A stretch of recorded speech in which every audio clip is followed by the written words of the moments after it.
international football. Apparently, unless you're Welsh, because if you have any kind of affiliation with Scotland, it is shit. We'll chat a bit about FM at the end, I think. Yeah, if you want, yeah. Roll the intro, Morg.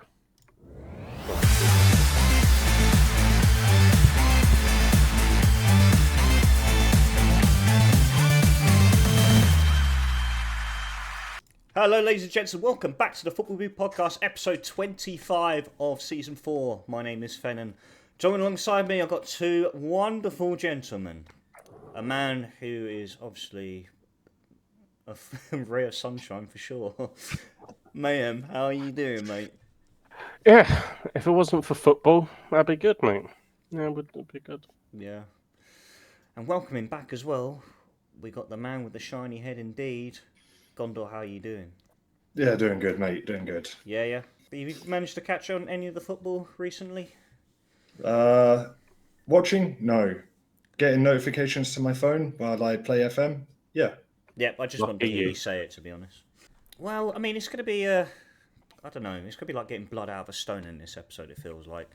Because before the international break, it was quite shit for both of us, Mayhem. In fact, it was really, really shit.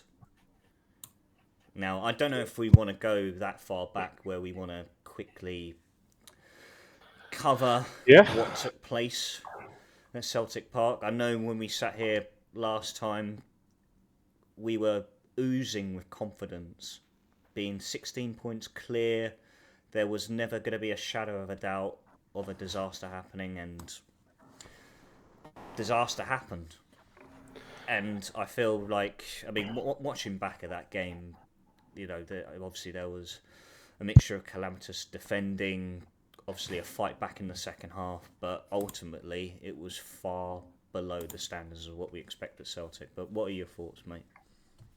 Yeah, we were utterly rancid in the first half. Slightly better in the second half, which goes to show the level of them that all we need to be is slightly better than dog shit, and we'll score 2 goals.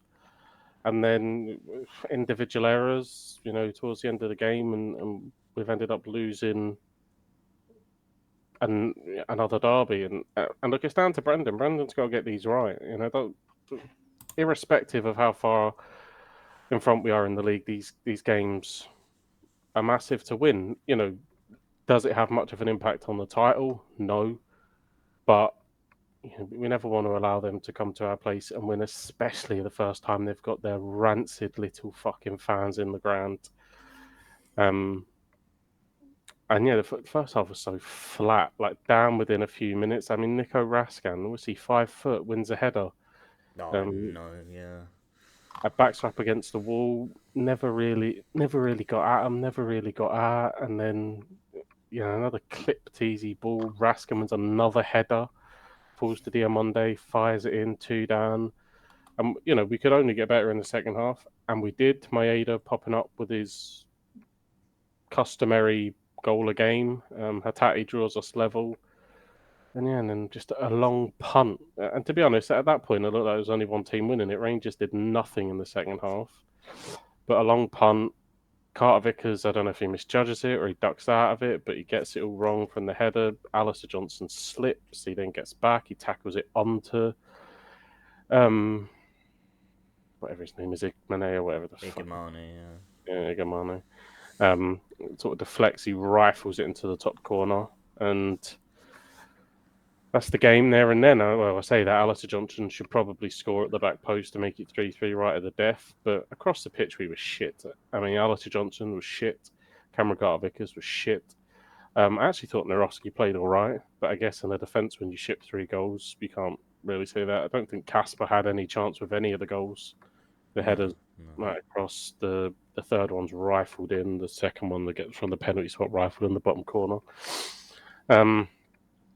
Yeah, I thought we missed Callum McGregor. Obviously, was a big miss. Arnie Engels was just as if he wasn't there. Hatate obviously pops up with a goal, but didn't do much else. Jota tried a little bit, I think, on the day of Barmaida. He was probably our best player. Nicholas Kuhn, anonymous. I think McCown struggled to get into the game. So it was rancid. But let's not get carried away either, right? They weren't fantastic. Right? That is a case of them playing okay and us playing utterly dog shit.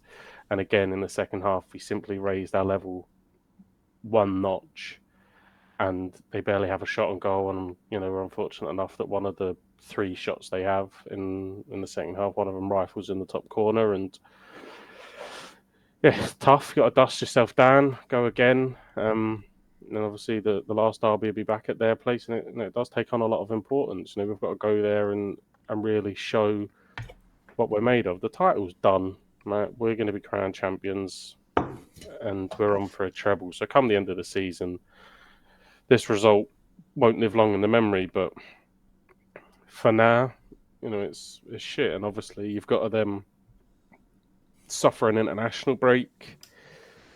You think, all right, maybe we're getting a little bit of respite. Scotland winning Greece with a back to the wall defensive performance in the second half, and thinking, all right, 1-0 win, good away win, take it back to Hampden, dog shit. Steve Clarke, dog shit. It's beyond a joke now. And all right, it's the Nations League, and who really gives a fuck about that? But if we can't beat Greece, right, then what happens when it comes to qualifying for the World Cup if we can't beat Greece? Hardly fucking Brazil, is it? Yeah. This is what I mean. We've got the best group of players that we've had in a long time. I don't think that's arguable, right? Maybe we've had individual players that are better. Maybe you can look at, the likes of McFadden and so on and so forth. But like in terms of a collective group that are playing at a decent level week in, week out, Serie A, Premier League, that kind of. This is the best group we've had for a while, and if we don't get to a World Cup, and fuck knows how long it's going to be. Yeah. Because who have we got waiting in the wings to take? Ben Doak? Okay, maybe. Fuck all else. Yeah. No, because I watched the highlights from both the games, and it was an unbelievable result in Greece. Like you said, you take the lead in the first half, and then you got numbers behind you in the second half to grind out a result, and then it all just completely went to shit in the game yesterday. I just couldn't really put my finger on it. I think Greece as well. I think they took those chances that they failed to capitalise on in the first game. Finger on it is Steve Clarke can't set a team up to attack. Yeah. Unless he's setting a team up with 5 at the back and 3 in midfield to protect, he doesn't know what to do. Yeah. And he's got us to 2 Euros, and we're grateful for that. Of course we are. But it's the way he sets the team up, ideally. We've been screaming out for 4 at the back, but clearly he doesn't know how to set up and play in that system and get a tune out of the players when they're in that system. I mean, if we don't have anyone in the national within the national selection that's better than Grant fucking Hanley, I can't believe that guy even still gets called up. What are we doing? Yeah. I mean, what the fuck are we doing? We're persevering with Robinson, pretending like he isn't fading like fuck at Liverpool. Like, we're just, he's captain, so he keeps playing. But you've got fucking, on the opposite side, you've got fucking Samakis or whatever his name is, that is playing more regularly in front of him at Liverpool. And plus Liverpool are looking to go out and improve on their left back in the summer. So that tells you this guy's fading away. But we just, we'll keep going. We'll keep going with him. Again, Grant Hanley, shit. Ralston has had 20 caps for Scotland. Unbelievable. Never give up on your dreams, kids, for fuck's sake. 20 caps. And then next to him, you've got John Souttar, who we just told you, and 5 minutes ago, when Celtic raised their level a notch, we managed to fucking bag 2 and he could do fuck all about it. That can't be an international defence. And then you've got Craig Gordon. He's a year away from getting a free bus pass. How the fuck are we in a position where he's still playing in net for us? right? So you look forward. You've got to feel bad for you've got like John McGinn, Scott McTominay, Billy Gilmore. They must be thinking, "Fuck me." Yeah, Like, what are we doing here? And this is it. it's typical Scotland things that you develop a player, you get a player like Aaron Hickey, the cunt can't stay fucking fit. Like it defies logic. I don't know what's happened with Nathan Patterson. Is he injured again? Great. Oh, right, what? I think that guy died. Fuck me, I But haven't seen him play for yonks. we need to figure it out. And I don't think that Steve Clarke should be leading us into this qualification campaign. I don't know who takes over. There isn't really a great option, I don't think. Anyone I think that you're going to put in there, you're going to be investing in, it's going to be a younger manager. Yeah. You would say some of the names and everyone would screw their nose up at it because it's not fucking Jose Mourinho Yeah. going in Is there. there any younger names that would appeal to you?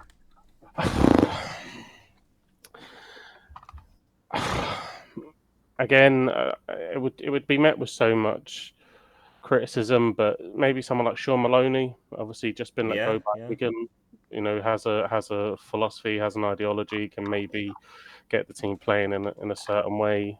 Jack Ross has obviously been in and around with Hibs and that, so maybe there's something there. I don't know, but outside of that, you're maybe looking at going out with Scotland. I don't think there's a plethora of. No. I think, to be honest, before he went back to Everton, I thought the perfect chance was to get David Moyes in and Yeah. give him a chance at the national job if he had wanted it. But we sat there with our thumbs up our arse and let that opportunity slip by. So yeah, there isn't like a great. I would go younger and try and Yeah. build something with them, and whether that be like the likes of a Jack Ross or whether it be a Sean Maloney or someone like that. But you would get people just saying now I'd never have them anywhere near the fucking setup. So, but Steve, you can't just continue with this madness. Like we can't. No. It's frustrating as well. Like when you feel like like the national pool with Scotland seems very thin, and the individuals that you have that have got that potential, or either injured, they're not getting minutes at a top tier club. Like obviously, Ben Doak is always the one that gets brought to mind, and he's doing okay at Middlesbrough, but again, like he's not going to be the one that's going to pick the team up by the scruff of the neck, and especially with the style of football Scotland play under Steve Clarke, it's just I think it just really derails the talent and the potential that Scotland have. Yeah, we're struggling massively. There's no doubt about it. Trying to persevere with boys like Ryan Christie, and don't get me wrong, Ryan's been a great servant for Scotland, scored some big goals, put in some great performances, but he's just someone that it's just fucking happy to be there. You know what I mean? At this point, Yeah, and it's difficult when you get that plethora of players, and you just know like the life cycle on a squad like that is so short. It comes and goes so quickly. And we don't have a striker. We can't find a striker. That's our problem. Yeah, yeah, exactly. We cannot find a striker. Che Adams is shit. Dykes is constantly injured, but when he's fit, he's shit. Yeah. Shankland's not scoring anymore, so he's irrelevant. Calling up like, was it Hurst from Ipswich? He come on. Hurst, yeah. It looked shit. I think in the last international, Conway from Borough was called up. Yeah. Guess what? He looked shit. So we don't even have like a 9, and they're coming out of Hampden. You're celebrating Dennis Law, fucking Ballon d'Or winner. This is the generation that my dad and that got to grow up with, and I'm dealing with having to watch fucking Grant Hanley play football, mate. It's a joke. No, it's fucking miserable. And you don't want to have those expectations of like we're happy to be there. You want to be there to compete, not just to make up the numbers. At this point, mate, if we got to a World Cup, I would take just be it fucking making up the numbers, mate. 98 is the last time we was at a World Cup. Yeah. You know what I mean? There's a whole generation that have never seen us at a World Cup. It's just utterly ridiculous. Yeah. So, and yeah, I think, I don't know, did Portugal win last night? Who did they play? It was Denmark, wasn't it? Yeah. We spoke about this before, where I remember because you got drawn into a group of 4 teams, and we got drawn into a group of 5 teams. So Bullshit. Oh if no, that Denmark won. great, so that means that Rasmus Højlund. brilliant. That means that Portugal's in our group. Appreciate that, Denmark. Brilliant. Um, so even that doesn't go our way. You know what I mean? We just get Yeah. fucking Portugal. Fuck Portugal, not beat Denmark. Fucking hell. Rasmus Højlund as well scoring. Fuck me. That'd be joyous. Fucking, so we're not topping that group. You never know. Yeah, I don't know how to really lift your spirits, mate. To be honest, look, club football's back. Obviously, it was a time to, take to reset from the derby. Celtic, of course, still 13 points clear. I'm sure Brendan will want to reiterate that the standards can't drop now. He'd get the boys back in, playing at their best, fingers crossed. But then, of course, when it comes to the next game at Ibrox, I think he's got to really add that reassurance that, this is a game that just stands out from the rest, and, the standards have got to be a lot higher in terms of 100%. performances. Yeah, it has to be. Like I said, ultimately it'll have very little impact on the title, and we'll, that'll be ours, and we'll win it comfortably. And with a semi-final to look forward to, and there's a treble on the horizon, but yeah, it's not nice, having to obviously deal with the backlash of losing that game, and then we fast forward and just thank fuck international breaks over. I mean, just happy days. Yeah. At least club football's back, and we can kick on with that. And just, if I ever hear the name Steve Clarke again, it'll be 10 years too soon. Should we move on? 100%. Yeah. Well, I mean, I went into international break not in high spirits either. I feel the situation at Cardiff right now, it feels like relegation, like the fear of relegation is a certain reality at the moment. I think that result at Luton completely just, in my mind, it felt like it just killed off all hopes and ambition of staying up. There was no optimism, and then we managed to grab 3 points at Ewood Park, which was highly unexpected.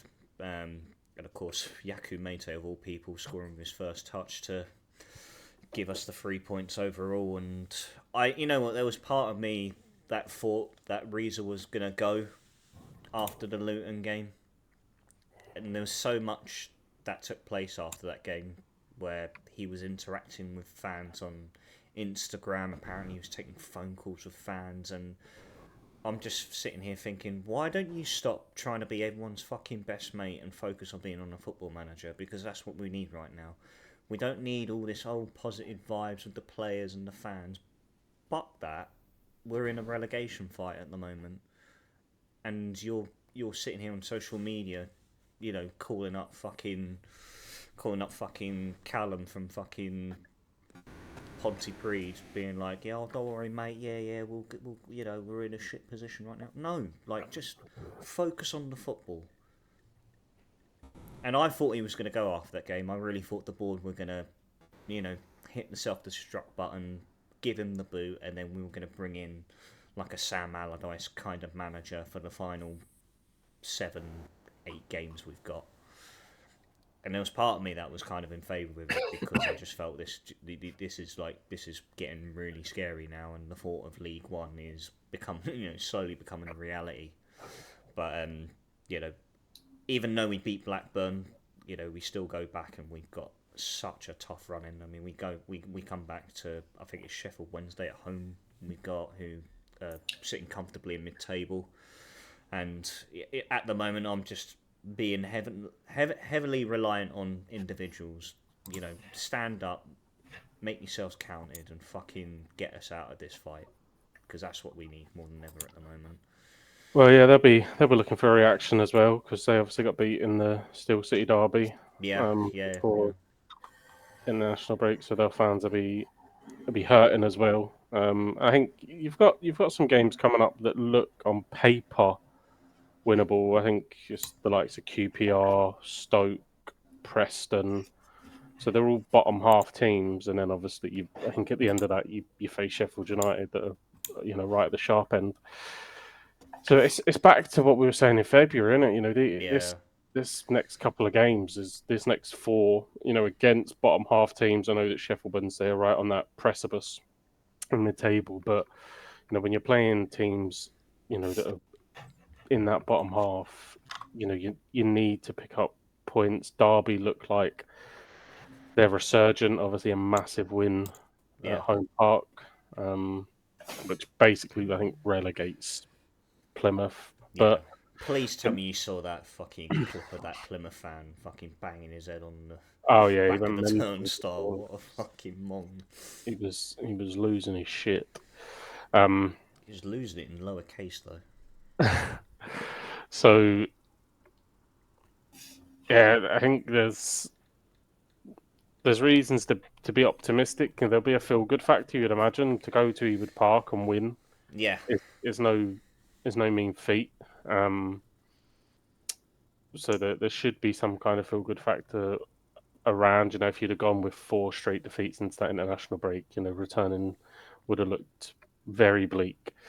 So there's optimism there, but it's hard to hold that optimism when you've had the results that you've had this season, especially the likes of Luton and mate, it fucking it crushed me, that Luton fixture.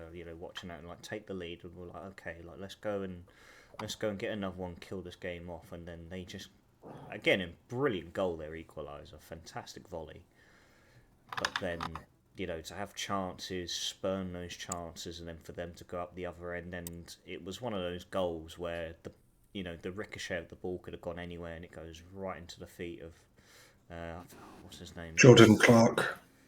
He scored the first one. It was. Are you talking about Arsgaard? Arsgaard, that's it, the Norwegian boy. Yeah, it falls right to his feet, and all Ethan Horvath can do is just make himself look as big as possible, but he just rifles it into the roof of the net, and it just completely killed off any hope of taking any points away from that game. And that was their first away win in 14 games or something like that. They didn't go into that game in great form, and it really justified their position in the league because of it. And so it was really tough to take. And unlike yourself, I was actually quite satisfied with international break coming along. I think it would have done us a world of good just to sort of have that week and a half break and just to forget about club football for a while. In terms of Wales, we got off to a good start on Saturday in our World Cup qualifying campaign, a 3-1 win against Kazakhstan. Went into that game, we really expected it to be more than what the scoreline read, but it was a mixture of Kazakhstan frustrating us and us just lacking end product. I don't know what Craig Bellamy sees in Brennan Johnson being an out-and-out number 9. He just absolutely isn't it. But it's still... We still have that different array of strikers that we can choose from. We've got, obviously, Kiefer, who's on the bench, Nathan Broadhead, Mark Harris, who somehow gets into the setup one way or another. But no, we took the lead early doors through Dan James. We really thought, all right, let's go and see how many more we can sink past them. Kazakhstan get a penalty through a handball. Connor Roberts. He had the funny thing was he went to a VAR check and it took a few minutes, and so he's turned his body and he's looking at the ball, but his arm is dangling. He's it was so blatant. They equalise, and then going to half-time level, and we just thought we just got to go out in the second half and really just see this lot off, and that was the case. Ben Davies, 2 minutes in, puts us back in front. Jordan James comes on, and I thought he absolutely bossed that midfield. Real special player, I feel. Jordan James came on, played a big part in the third goal scored by Rabbi Matondo, who again surprisingly got a call up and got his first senior international goal for Wales, which is conflicting to see because obviously of the club colours he's represented. So I was just happy to get the third goal, but yeah, well done, Rabbi, good on you. So no, off to a good start. Big test tomorrow, away to North Macedonia. So it'll be intriguing to see what sort of playing surface we're playing on, and I'm hoping Bellamy makes a few tweaks. I think Jordan James has got to start. That's a must. I think he's arguably our best midfielder on our books at the moment. I'd like to probably see him move Brennan out wide, and then either Kiefer up top. I think I could see North Macedonia being like a very physical battle kind of game. So to put Kiefer in, and I know he's struggling for fitness at the moment, but I'd like to see that little swap between them. But ultimately, yeah, we just got to go there and take as many points as possible and give us the best opportunity of qualifying for the World Cup, really. And so, yeah, it was positives all round when it came to international break. For you. Sorry, mate. Sorry. I feel bad when it comes to international break, so I know you're just in for a torrid time, and it feels like it's just going to be never ending until he who shall not be named is given the boot. It was nice when Rob Page was in charge. We kind of collectively gurned together. We were venting collectively. And now you've got this young, ambitious manager, and we still have our Rob Page. Right, let's move on over from real-life football into the virtual world of football. Football Manager, we were back at it again in Ligue 1 at our selected clubs. I don't know which one of you boys want to start, because I know you, Gondor, have got... you constructed a script. Please go by the script. Well, no, but the problem is my script only covered the 10 games before I got... you've done 10 games. I'm going to be honest here. You've done 10 games. No. I'm going to be honest here, right? I've finished my season. Because there was the 10 games that were due for last week when there was no pod. Yeah. And then you said, we're going to do another 10 games for this week. Yeah. There was 4 games left. Should have waited, mate. There was 4 games left. Should have waited, mate. Nah, fuck that. What about you, mate? Where are you in your save? January. Yeah. To be fair, it's like we're all in fucking different dimensions at the moment. You know, there's you in June, me in April, and you in January. I did say though, regardless of everything else, there was an absolute point that I had to put a stop on. I refused to even begin entering any form of transfer window until everyone's caught up. Because if we're all fighting for transfers, I don't want it to be any advantage. I don't think we'll be fighting for any transfers, mate. You got given $2.5 million to spend. Yeah, but that's nothing. You ain't signing shit, boy. No. Loans, and more loans. Yeah. So, all right. Why don't you take us away, Gondor? Why don't you share your, season review? You want me to go with the script for the beginning bit and then go off script for the rest of it? Yeah, that'd be wonderful. All right, so at the start of the script, let me just get this up because I have it. I wrote it down. I wrote it down as I was playing as well, so this reads ridiculous. Well, I'm expecting script reading like the old KSI when he did his race to Division 1. I don't think I ever watched that. So when I started writing the script, we had played 10 games. And this was between game 11 and game 20. So After a decent first 10 games and sitting happily in 5th, sorry, I saw that at the Maria. Sitting happily in 5th, I kicked off the session with some of the worst news. My keeper had been injured in the first training session after the PSG game. He was predicted 2 to 4 weeks out, and I had Monaco next. So Monaco comes round, and just like when Joel had to play them, they had been completely undefeated in the league, and they were only a point behind PSG. With my keeper out, I was expecting the worst. Monaco had 13 shots in the game. I had 4. And 2 goals were scored, but I only ended up winning 1-0 because of VAR. Next was Strasbourg, sat in 11th with 5 wins, 6 defeats. I went into the game feeling too confident. 11 shots by my team and not a single one on target. I lost 1-0. And during this game, my backup keeper got injured. I only had 2 keepers in my team. But luckily, we had an international break. And at the end of the international break, my starting keeper, Bizot, got his injury cleared. He was fine. My backup keeper, though, he broke his arm. It's pretty serious. During international break, I got a grand total of 7 injury notifications. Most of them were minor and not a worry, but 7 injuries is a ridiculous amount.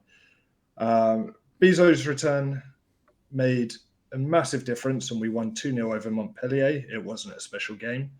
And after that, I had Clermont. And Bizot got injured the day before the game. Fuck yeah. Only out for 2 days, but left me with no keeper. Out for 2 days? What did he do? I don't remember. Break a nail?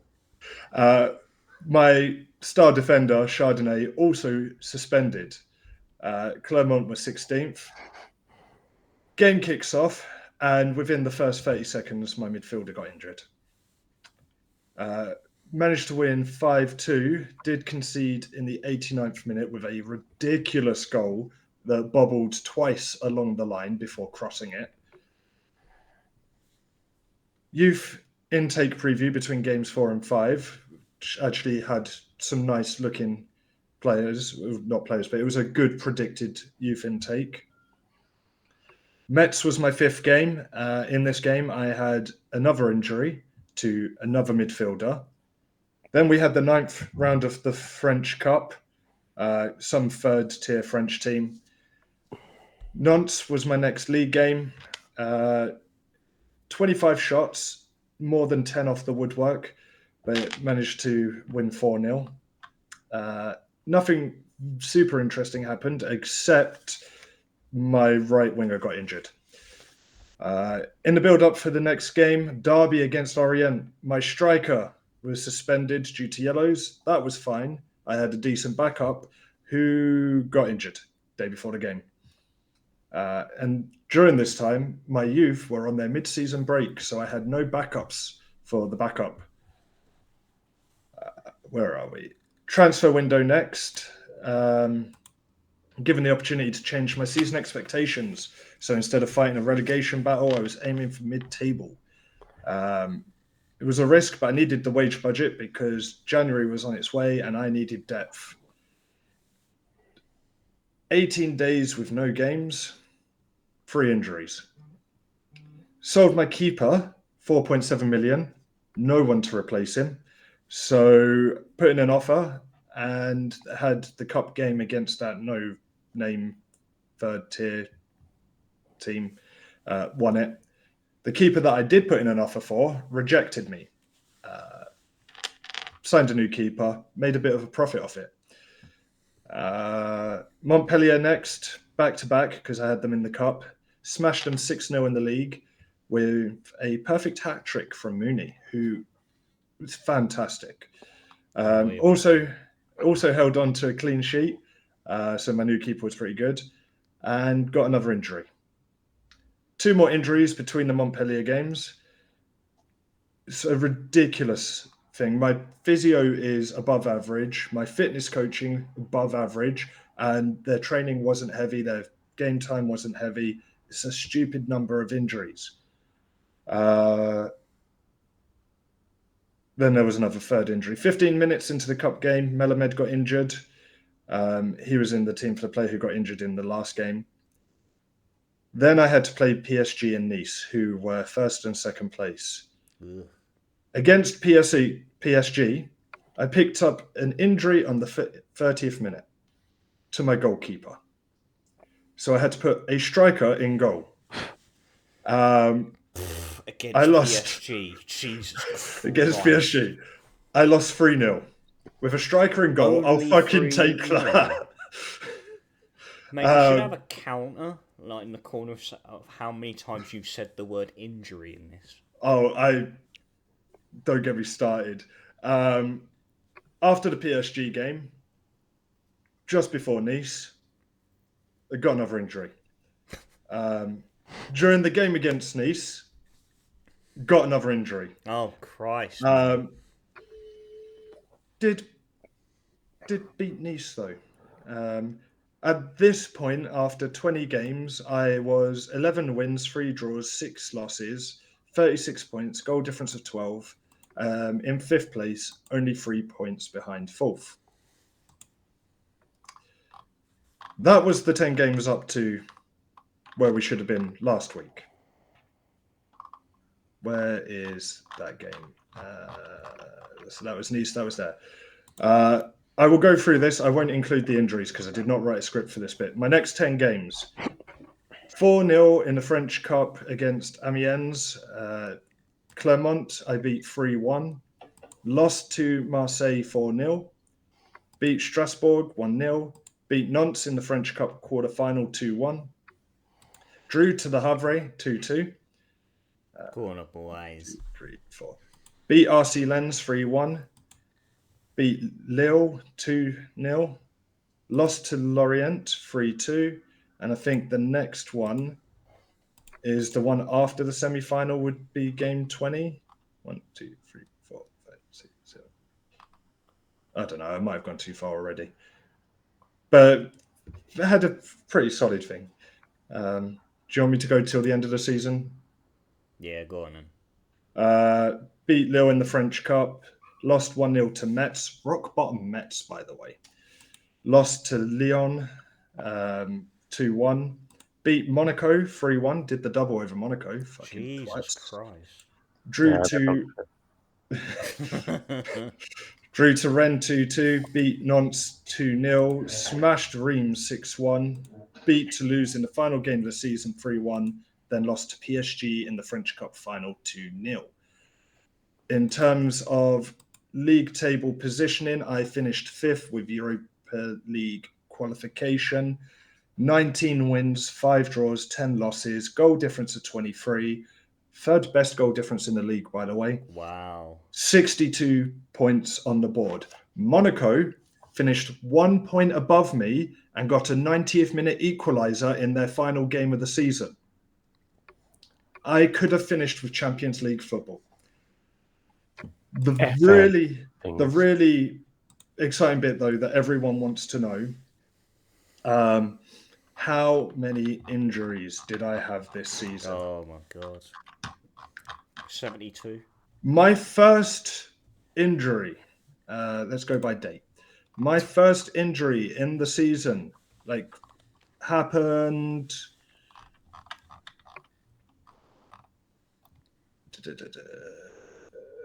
versus Rennes. That was on the 2nd of September. This goes up to the 25th of May. So that's 7 months?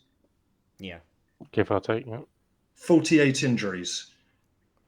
Averaging 7 injuries a month. Solid. That's Football Manager for you, really. That's always been a problem, Football Manager. Just injuries all the time. Yeah. It's always been a problem. It was absolutely ridiculous.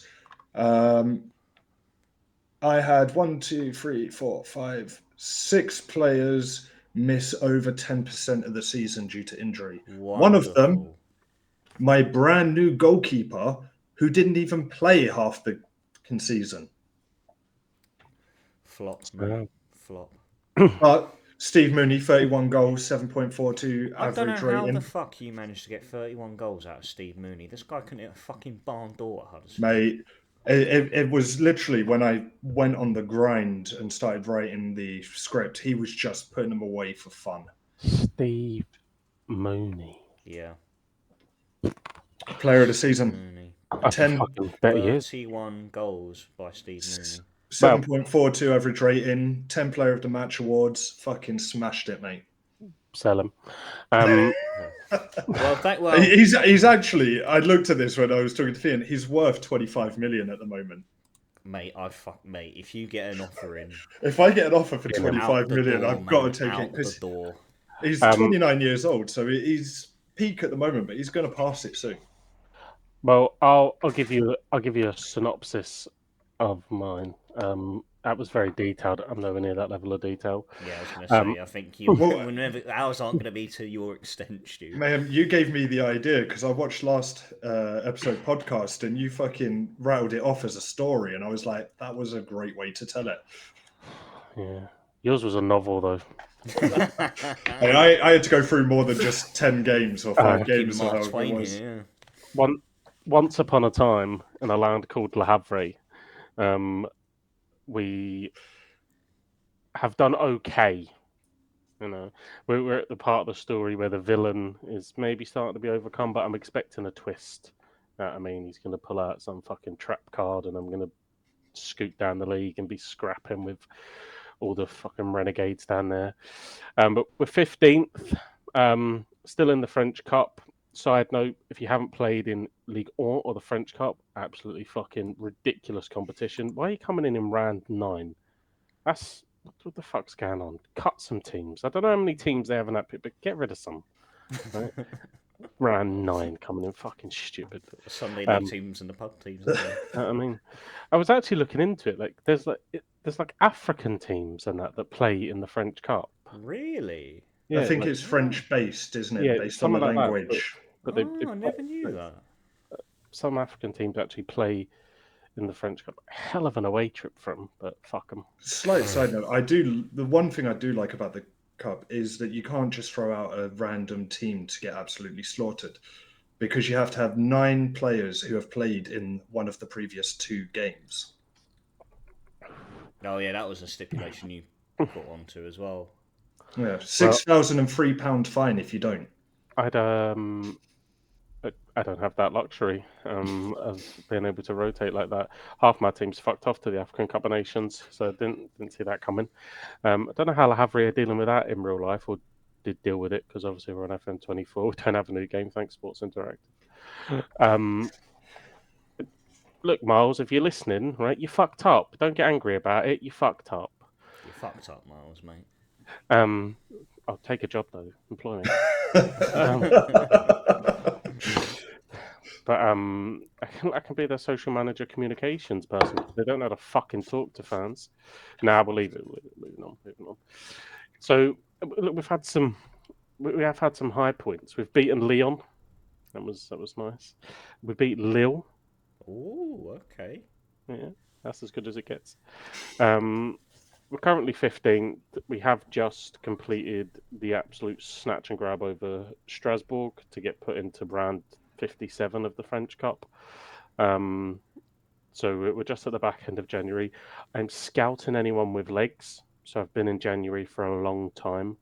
With my £600,000 and my £12,000 wage budget, I am determined to find somebody that can propel me up the league. Ketcher is a boy. What a hero. I've got a picture of him on my wall and everything. So yeah, more optimistic. We'll see how far the journey can take us. But I am worried come post end of season. There's 4 players on loan. I haven't really used them, but that's a lot of depth that comes off the bench, and I feel like any funds I get will have to be reinvested there, and then that's leaving me short in order to be able to progress the team, especially when you think that, you know, Stu's going to be playing European football, and, you know, not to spoil anything, but you're closer to that than you are relegation. So As a forfeit, I'm going to lose a player that you will decide on, which may or may not bring me in some money. And then I'm worried about how I kind of kick on from here. But I think overall, either Montpellier or Le Havre are the worst team in this division. So I would be quite happy with staying up, and then I will scour the youth intakes for all the big teams and still anyone with 5-star potential. Anyone. If they're willing to leave one of the big Yeah, teams and exactly. come to you. I'll throw a bag over their head and kidnap them. All right then. Smell this rag. Does it smell like chloroform to you? Le chloroform.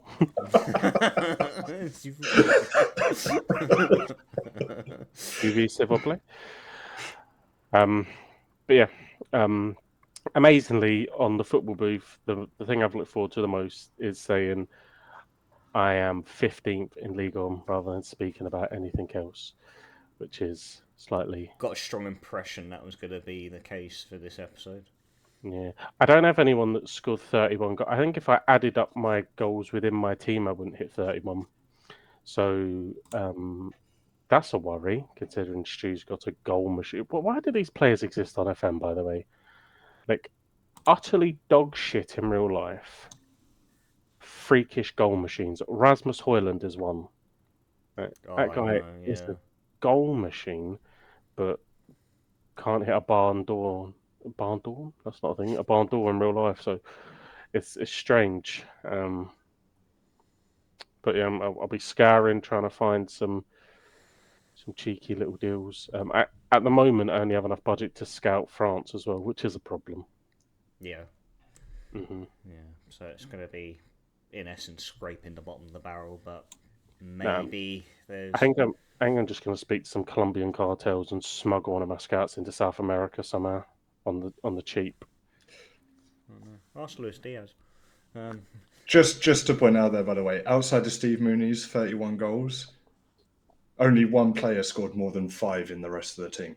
Oh, okay. So they were literally all putting them to Mooney or Pereira Lage, who was playing shadow striker behind him. He's yapped about injuries. If that cunt didn't get fucking injured, though, did he? Yeah, I was going to say. Mooney? Steve Mooney. Mooney definitely didn't get Wait. If he did, it was blisters. Medical report. He had a type 5 before I even took over the game. Funny. And in February, the day before Valentine's Day, he bruised his ankle. Chestnut. Yeah. So he had a total of 5 days out over the entire season. Let's Google Steve Mooney's wife. Yeah. Bet she bruised her ankle and all. I doubt he was bruising anything with her. Mooney got 0 assists throughout the entire. I'm joking. Well. I didn't Google his wife, Steve. Calm down. I don't know what she looks like. Shut your mouth, mate. But Mooney got 0 assists, so every opportunity he was a greedy fucker and took it for himself. Bagging 31, why not? Mate, that's the thing. That's fucking unbelievable. Right. Fennan, Clement. Well, if there's something I can actually address right now, Le Havre are rock bottom in my save. 10 points. Le Havre survived in my save. Shows you the job. Shut up. Shows you the job I'm doing. Right, to be fair, Le Havre finished 14th, so you're on the... Well, if I finish below them, don't ever fucking bring it up again, and we'll cut that out, all right? And we'll just pretend it as well. Anywho, so yeah, I carried myself over into the January transfer window. Started off in November from where we left off. Tough opening. I lost 2-1 away to Strasbourg. Just can't beat them for whatever reason. Managed to get back to winning ways at home to Lorient, 1-2-0. Then lost at home to RC Lens. I then lost away 2-1 against Brest. Get in. Managed to get a goalless draw away at Marseille, though, which I was more than happy about. Again, got back to winning ways at home, beat Rennes 3-2 after going 3-0 up. And then I entered the 9th round of the French Cup What a competition. Never Never said a bad word against it. Took on a rather sacred French team that was very known in the past for having the likes of Marouane Chamakh and Johan Gorkuf on their books in the form of Bordeaux. Smashed them 5-0. Then went away to Nantes. Fuck it ain't Nantes. Beat them 4-1, so fucking up you there. Then got drawn to Tours FC, who I think were second or third tier French team in the 10th round. The only reason anyone knows how to pronounce fucking Tours is because Luge did a save for them. Fucking move on how you battered them and let's keep going, mate. Irrelevant team. Well, it was only 5-3 in that one. Home to Strasbourg, I drew 1-1. Hey, you got a point against Strasbourg. I did, but I just can't beat him. That Emegia up to Ask Joel. Joel can beat him. Yeah. Well, 2-1. 2-1. 2-1. Absolute snatch and grab. Some say it's the biggest sporting result in France that Six Nations can get directly to fuck the pont. Who gives a fuck about your team? Well, after those 10 games, and of course I know 2 of them were in the cup, I am currently sat in 5th in Ligue 1. And we had a brief discussion before we went live, and I've had a rule impended on me that I can no longer use 4-2-3-1 in the second season. It had to come in. And then anyone that listens to this that plays Football Manager will know that 4-2-3-1 is horrendously overpowered. Does that go to Gondor as well? No. He only said you, mate. I can keep my 4-2-3-1 going. You got 31 goals out of Steve Mooney. You're telling me you're not... He's alone up front. He's alone up front. I've got Fiete up top. He can't fucking score in a brothel. You are both playing 4-2-3-1. Let's be fair, though, Joel. You did say that the only reason you're not is because you ain't got an attacking midfielder. Yeah, but I'm not playing it though, so... I'm telling you, mate, Yasin Ketcher, shadow striker, good player. You're a good player. he's a fantastic player. Great Masala, that's for sure. He is. Bagged 8 goals this season. God knows what he can go on to do anything he wants. He has the key to the city to La Havre. I've just got it pending. It's in the post. He'll get there at some point. unless he fucks up the rest of the season. Are we actually making that an official rule? I can't use 4-2-3-1 in the second season. I think we should discuss it at the once everyone's done dusted and see ultimately where you finish. Brest finishing 5th isn't as big an outlier as Clermont being 5th. That's a bit ridiculous. But I guess if we impose that rule, it has to be imposed for everybody. Yeah, of course. I mean, I wouldn't be against let's just the base rule. it on the end of the season. Obviously I'm 5th now, but if I finish 9th, 10th or something. Yeah. And we can look. Obviously, we've set the forfeit for season 1. You have to sell your best player, but even season 2, the forfeit can be that we pick what formation you play in season 3. You know what I mean? Oh, actually, yeah, that's a great idea. I like that. But you've said, like, obviously the lowest person, the other 2 guys get to pick a player for them to sell. Mm-hmm. What if, in response, the lowest person gets to pick the formation of the winning person's? Or just the other 2, even. Just the other 2. Again, I suppose it would depend on how you end up doing. If you finish mid-table, I don't think it's going to be as big of an effect. But... Yeah, but it'll make it fun, though. It will actually make us experiment different formations and stuff like that. I don't think I've ever used anything other than 4-2-3-1. Me and you, Gondor. I mean, we've streamed Football Manager for years, and I think you may have gone 2 up top for one time. I go 2 up top. I go 2 up top when I'm playing lower league football. And I think the only thing I've gone out of 4-2-3-1 is having a holding midfielder instead of an attacking midfielder. Yeah.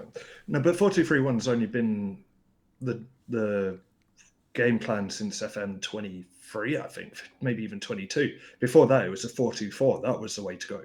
No, you might be right. I haven't used 4-2-4 in years, but there's definitely ways of getting tunes out. I think you have to have the players, and you have to make sure that the team is set up to play 2 up top. But you can do it. I mean, I know when I go away, I actually I drop one of the central midfielders back, one of them, so it's a bit of a weird isometric 4-2-3-1. But when I'm at home, it's the Yeah, the but one we we all can. know and love. But Yeah, let's just see how it goes. yeah, hopefully by next episode we'll all be finished. I think I can be there or thereabouts. And then I don't know, man. That's a tight call. I don't know if I'll be able to finish by next episode. Oh, look at dickhead over here. Yeah. Um, Oh, look, I'm in June. You told me that I should play an extra 10 games, and then there was 4 games left. I mean, anyone would have done it. I know.